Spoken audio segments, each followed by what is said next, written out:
सबसे पहले thank you मेरी टीम को, जिन्होंने मुझे एक इंस्पिरेशन दिया कि सर हम लोग ये काम भी कर सकते हैं। अभी तक जैसे हॉल्मियम या लेज़र सर्जरी हमेशा बड़े बड़े सेंटर्स में ही होती थी। हमारा पर्पज़ ये था कि हम एक हर क्लास के लोगों को किस तरह से ये हम फैसिलिटी प्रोवाइड कर सकें। तो जहाँ तक हम कॉस्टिंग की बात करते हैं, यदि हम बड़े सेंटर्स की बात करें तो इसकी जो नॉर्मल कॉस्टिंग होती है 1.5 से 2 लाख के करीब में होती है।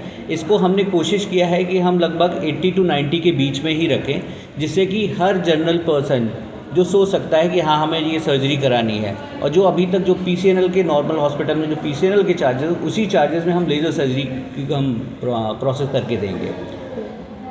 तो सर आपको लगता है कि जो पेशेंट्स हैं उनको कहीं बेहतर इलाज मिलेगा लेज़र तकनीक के माध्यम से ओपन सर्जरी के अकॉर्डिंग?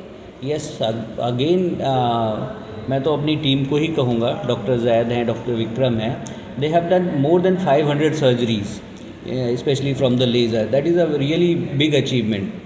और जब इतने बड़े एक्सपर्ट हों और इतनी बढ़िया टीम हो तो हमेशा यही रहता है कि हम बेस्ट से बेस्ट फैसिलिटीज़ हम जो है जनरल आदमियों को या हर पर्सन जो चाहे अपर लेवल हो या लोअर लेवल हो, हर लेवल के लोगों को हम पहुंचा सकें। सर लोअर लेवल की बात करें तो बहुत से ऐसे मरीज हैं जिनके पैसे नहीं होते हैं, तो कौन सी ऐसी सुविधाएं हैं आपके यहाँ जिसके यहाँ से आपका लाभ? हमारे यहाँ जो है आयुष्मान भारत चलता है। आपको मैं बताऊं कि आयुष्मान भारत के थ्रू बहुत ही कम लोग हैं जो इस सर्जरी को परफॉर्म कर पाते हैं, क्योंकि ये बहुत कॉस्टली सर्जरी होती है। लेकिन हमारे यहाँ जो है हमारा पूरा फोकस रहेगा कि हम उस लेवल के या आयुष्मान होल्डर जितने भी पेशेंट हैं सारे लोगों को हम कैटर कर सकें और सर्जरीज करा सकें। यदि मैं विलेज रूरल एरिया की बात करूं तो रूरल एरिया में लोगों को बिल्कुल पता नहीं है कि ये सर्जरीज भी होती है। उनको जो भी गाइड कर दिया जाता है वो अपना बेचारे करा लेते हैं। लेकिन हमारा, जैसे कि मैंने पहले ही बताया, हमारा सपना विकसित भारत हो अपना, हम उसी के तहत अपना काम करते हैं। और हमारा हर उस इंडिविजुअल तक पहुंचने की कोशिश है कि जो चीज़ वो सोच ना सके हम उनको किस तरह से गाइड कर सकें, किस तरह से इन्फॉर्म कर सकें कि आपके जीवन में और चीज़ें भी बेहतर हो सकती हैं। नमस्कार, मैं doctor Vikram Singh, consultant urosurgeon.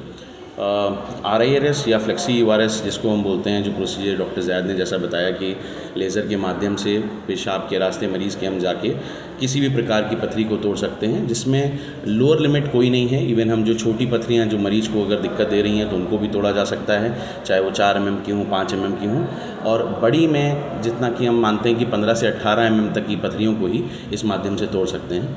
18 या 2 सेंटीमीटर से ऊपर की पथरियों को तोड़ना इसके माध्यम से थोड़ा डिफ़िकल्ट इसलिए होता है क्योंकि ऑपरेशन का समय बढ़ जाता है। जितना ज़्यादा ऑपरेशन का समय होगा उतना फिर पोस्ट ऑप में पेशेंट को प्रॉब्लम हो सकती है। सर इसके अलावा और क्या कुछ लेज़र का इस्तेमाल हम और भी चीज़ों में कर सकते हैं, जैसे कि लेज़र से हम यूरेथ्रल स्ट्रक्चर, जिसको पेशाब के रास्ते की जो नली होती है दब जाती है कुछ मरीज़ों में, उससे ओपन किया जा सकता है। जो यूरेथ्रल स्ट्रक्चर को हम लेज़र से खोल सकते हैं।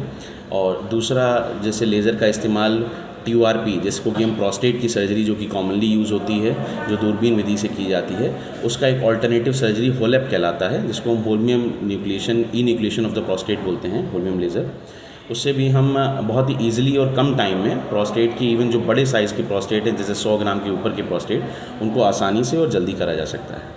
सर एक चीज़ पूछती थी, जो सारे जो ऑपरेशन के, कोई भी ऑपरेशन के पहले जो सारी रिक्वायर्ड जांचें होती हैं, जैसे कि मरीज़ों में CT स्कैन की रिक्वायरमेंट, चेस्ट एक्सरे, ECG और जो कि खून की जांचें हैं, सारी चीज़ों की आवश्यकता इस जांच के भी पहले, इस ऑपरेशन के पहले करनी पड़ती है।